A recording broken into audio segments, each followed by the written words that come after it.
Hey everybody, welcome to the Stash Project June 2014 domestic kit wrap-up video.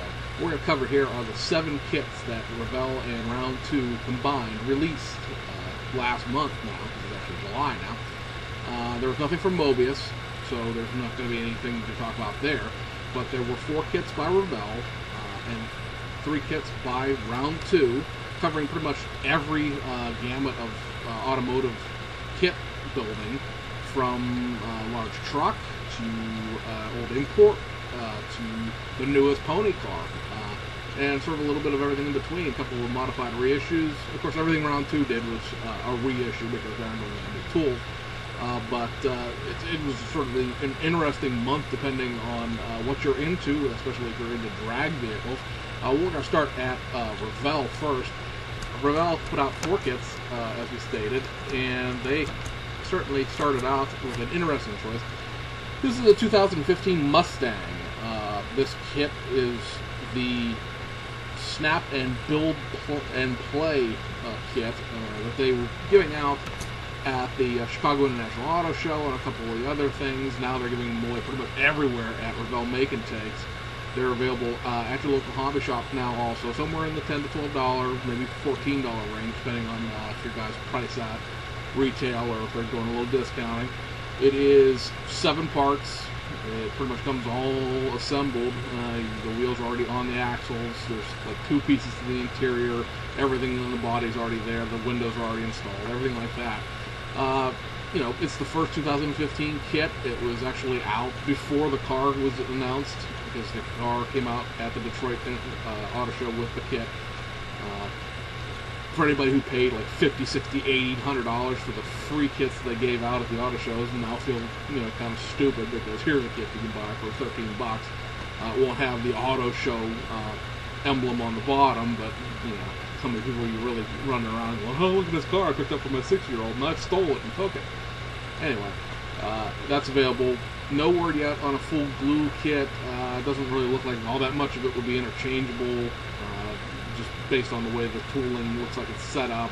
There's a severe mold line issue with the kit, but it's designed for like 6-year-olds. It's the first kit. It takes 10-15 minutes to put together, and it gives them something to play with and introduces them to modeling. So you can't fault Revell for what they're doing, and wish them best of luck with this series. They've got another one coming out in August of an Audi. The next kit we're going to discuss is this Sox Martin reissue, modified reissue of the 1970 Plymouth Barracuda tooling that came out at the end of 2013. We're looking at some new drag parts here. The class that this car ran in 1970 was pretty close to stock, so there isn't a lot of differences between the 2 kits necessarily, as far as having it be a full-blown drag chassis necessarily. But there are some substantial new parts, a new decal sheet, things like that. This kit cannot be built technically stock. It doesn't have a stock hood. It's missing, I believe, a stock rear suspension, and only has 2 of the stock tires in it. So it is a drag kit in that sense. The next one is going to be the much maligned 1990 Ford LX Mustang kit. This is now a drag kit, as you can see here. A bunch of new drag parts, specific parts there, that cowl induction hood, a roll cage, new wheels, some new engine parts, things like that. Interestingly enough, this kit has all of the stock parts in it, so technically this is a God's honest 2-in-1 kit. You could build it as a stock 90 Mustang, or you can build it as the drag car, like the box art shows. There is no mention of that fact anywhere on the box that this comes with an entire stock, factory stock option to build. Probably because it would compete against the original Mustang kit that had the police car option in it. But it's nice to know that if you wanted some stock parts for your parts box, they're going to be in this kit. The roof, if you've been following that drama about the roof in this kit being too low, has not been fixed by Revell. They apparently don't think that the chop that the kit has is worth fixing. They claim they heard no complaints about it, which is a bald-faced lie. But if it doesn't bother you, now you have a drag version of it. If it does bother you, you weren't going to buy it in the first place. The last kit from Revell we're going to touch on real quick is the reissue of the Datsun 510. This is just a straight basic reissue of the racing version of this kit. It's an old piece of tooling from the 1970s, so it's going to fit like a 1970s Revell kit fits. I have not seen the inside of one of these, so I can't say the tooling has actually been cleaned up any more than it was in the last couple of reissues of it, but it's nice to have back. The kit was kind of going for a little money on eBay. I know a friend of mine is probably glad he managed to get rid of all the ones he had prior to this kit being reissued, but if you're interested in it, it's back out there. Now moving over to round 2 real quick, they had 3 kits as we discussed. The big one is this California Hauler Peak 359 kit.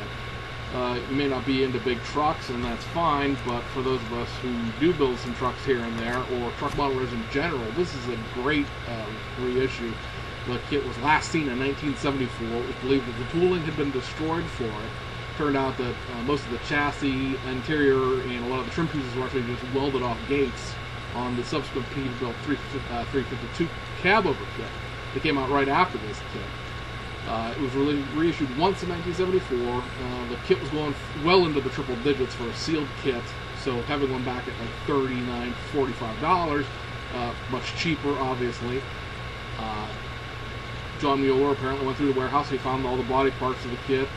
There are 2 things about this kit that are not original in the sense of the last reissue. That being, 1, there's no green tinted glass in this kit. Some people see this as a major issue. I don't get it. And 2, there's not going to be a sleeper available for this kit.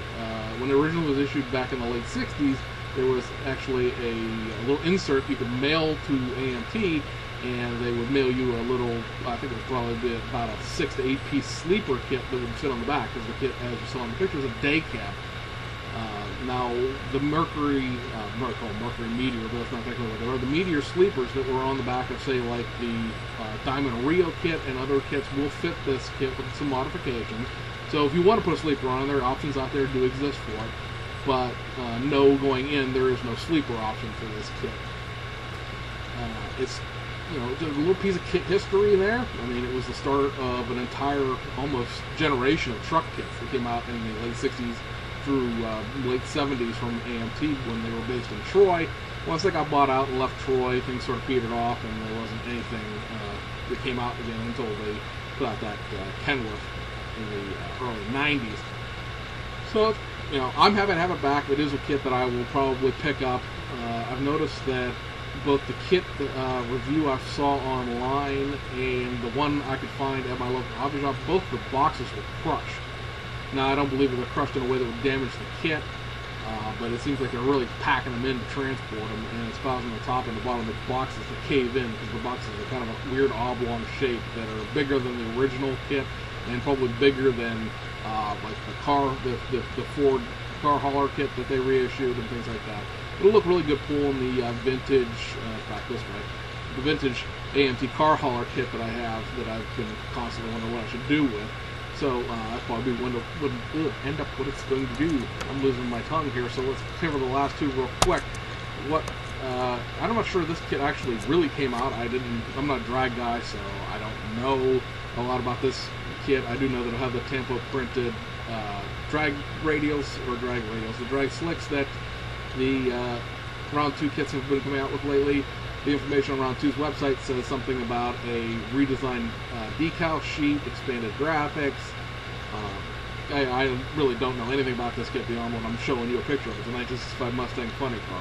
I don't know quality, I don't know the history on this kit, but it's back out, I think. Again, I did not see it actually on the shelves, but then again, I wasn't looking for it. The last one is going to be the 62 Chevrolet Bel Air SS409 kit. This is a interesting reissue in that the guys at Round 2 decided to take all of the drag parts and custom parts that came in the subsequent reissues of the 62 Bel Air, not the 409 kit, and put them into this one. It's an actual 2-in-1. If you follow this kit, if you know this kit from the 90s, it was issued as a street car first, then a drag car, and then as a street car, and then as a drag car, and back and forth a couple times. Now all the parts are in one place. It has new decals for that North Winds drag car that's on the box art, and you know, it was worthy of kit to pick up. I really enjoyed building it way back when. It was a contest-winning model for me when I was in my late teens and early 20s. I have another one of the reissues, so I'm not going to actually buy this kit because I don't need a second one, but it's a pretty good kit from that era of AMT Hurdle. Guys, that about covers it for the domestic side of things. We'll be back with another video for the mostly Asian kits that were released in June, and we hope you enjoyed this, found it informative. If you did, tell your friends, subscribe to the channel, rate it, review it, and we'll see you on the other side.